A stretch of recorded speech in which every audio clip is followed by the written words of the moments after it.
Our thanksgiving is not just by words, but it's also by our gifts. So we have some bags for those persons who have not taken your bags or your envelopes. We have some, so you can indicate so that you can, Elder Hylton can give you one. At this time, we are going to take our Thanksgiving offering and we are going to place it on the tree.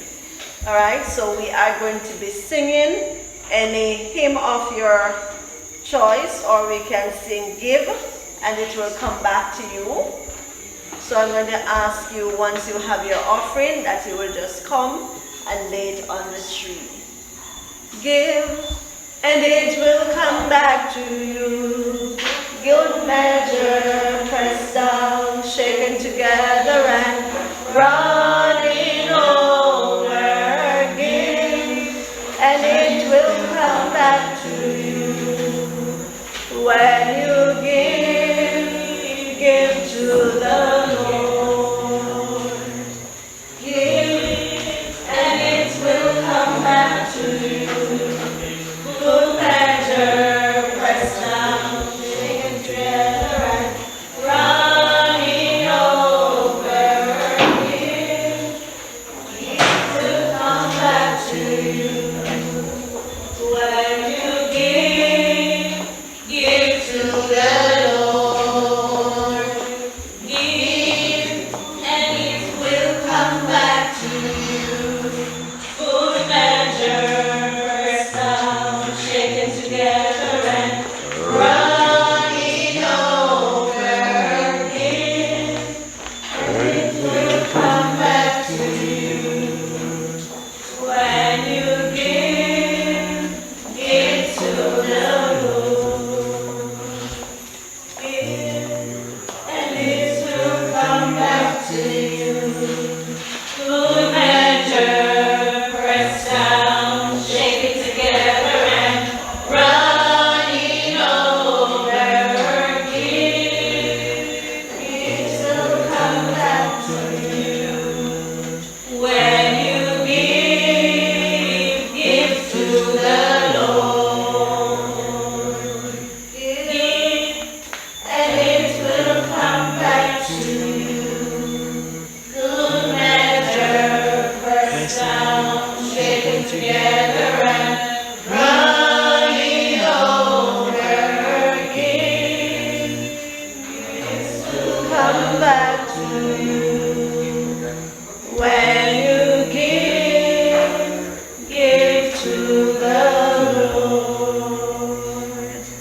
All right, we're going to take our Bibles in hand, and we are going to turn to Psalm 105, verses 1 through 5. Oh, give thanks unto the Lord, call upon his name, make known his deeds among the people.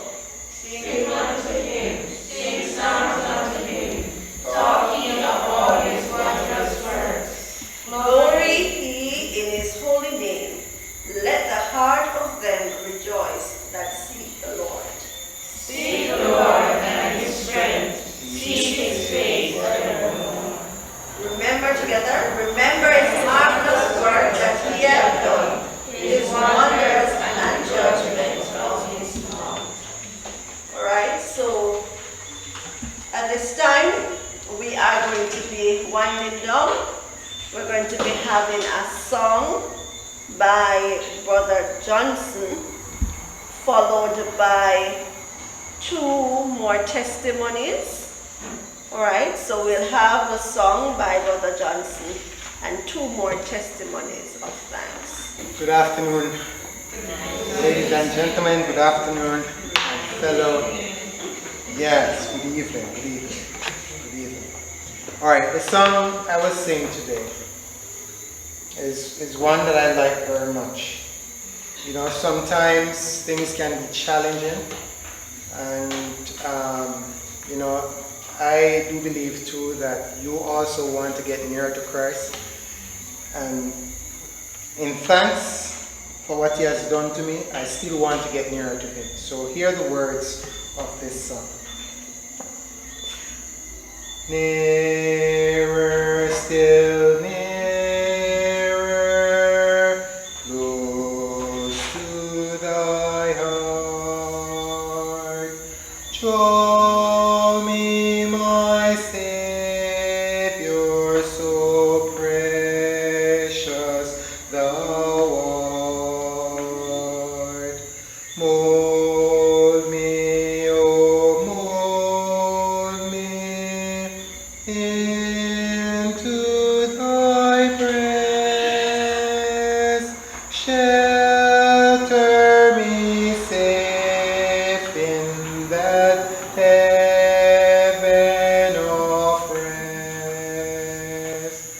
Shelter me safe in that haven of rest. Nearer, still nearer, nothing I bring, not as an offering to Jesus my King. Only my sinful now contrite heart, grant me the cleansing thy blood doth impart.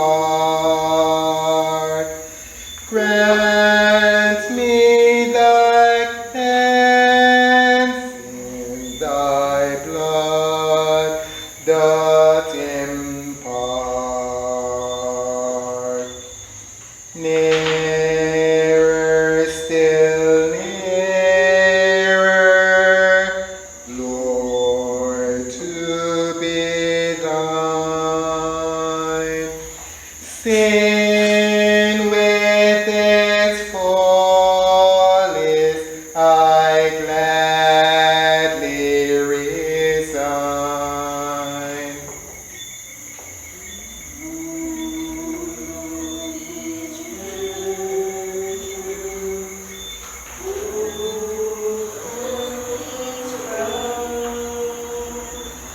Give me but Jesus, my Lord, crucified. Give me but Jesus, my Lord, crucified. Nearer, still nearer, while life shall last, till safe in glory my anchor is cast. Through endless ages, ever to be. Nearer, my Savior, still nearer to thee. Nearer, my Savior, still nearer to thee. I'll follow through with a short testimony. I'll give two short ones. All right. One is as recent as the 3rd of this month.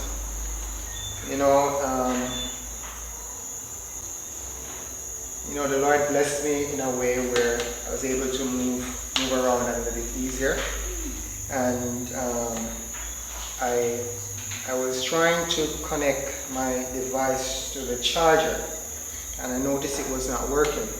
So I took on the task to troubleshoot and find out what was going on. And my mom and I went down to the beach. I normally go walking, to take advantage of the fresh air and that kind of thing. And while I was by the beach and my mom was, enjoying the atmosphere and all of that, I went on to pull out the fuse. I realized it was bad. And somehow, in doing all of that, I managed to figure out what it was. I looked in the spare box, the 2 spare sections where fuse are normally kept, spare fuse, but there was none with the correct ampage that I needed.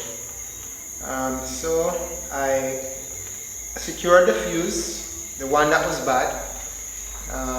And by the way, it was a trouble to get out because it didn't have long legs, so it wasn't easy for me to pry it out, even with a needle nose pliers. You know, so what happened? I you know, put back things together and head to Port Antonio. When I went to Port Antonio, I had in mind to get an assortment of fuels, like a number of them, just in case something should go wrong again with one of them I would have. And when I filled my back pocket, I had no wallet. You know, but I remembered I had some spare change in the car, and I you know, went back, got it, and purchased one of the fuels I need. You know, I was thinking, where did I lose my wallet? What did I do? And I remember at one point, because the fuse box is way on there, I have to position myself in a certain way to get underneath to see what I was doing. And you know, I somehow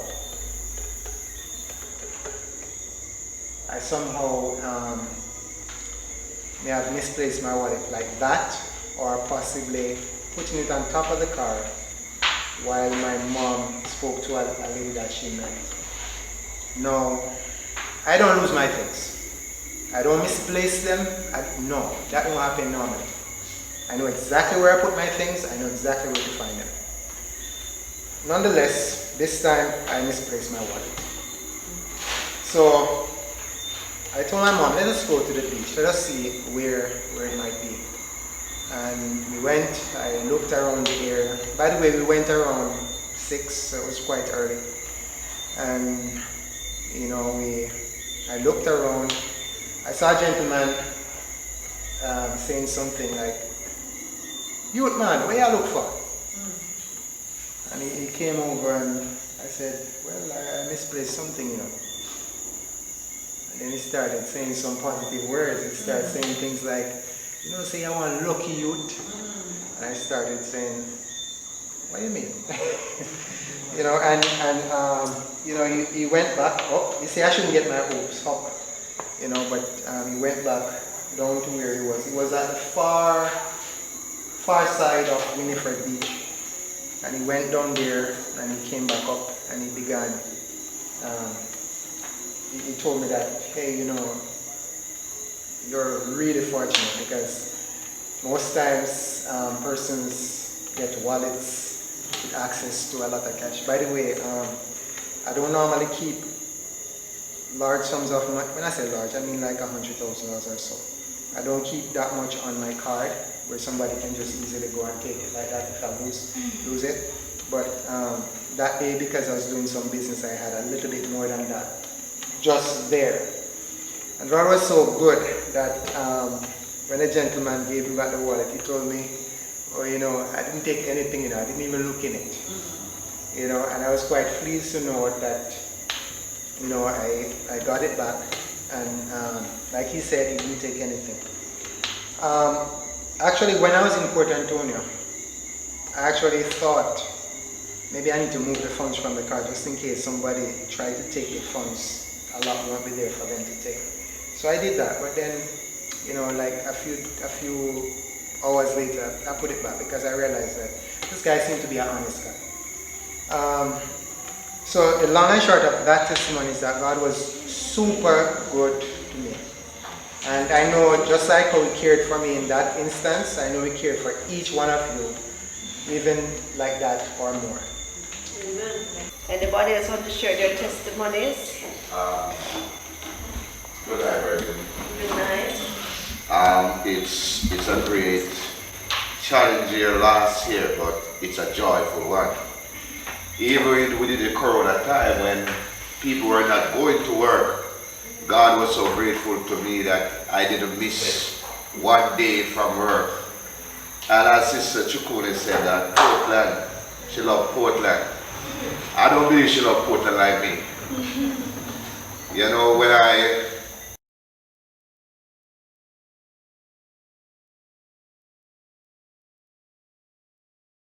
going back, I was going to stay here, I'm going to die here, I'm going to bury here, I'm going to resurrect here. Yeah, even before I come to Portland, you see, sometimes you play church, God have a way to draw you.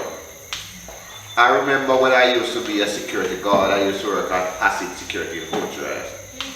And it was all about the money. And I shared this testimony, I was have to share it again. And while I was working there, come to Portland, I didn't want to come here still. I work on the Sabbath. I do so many things that was wrong. And this God realized that He wanted to save me.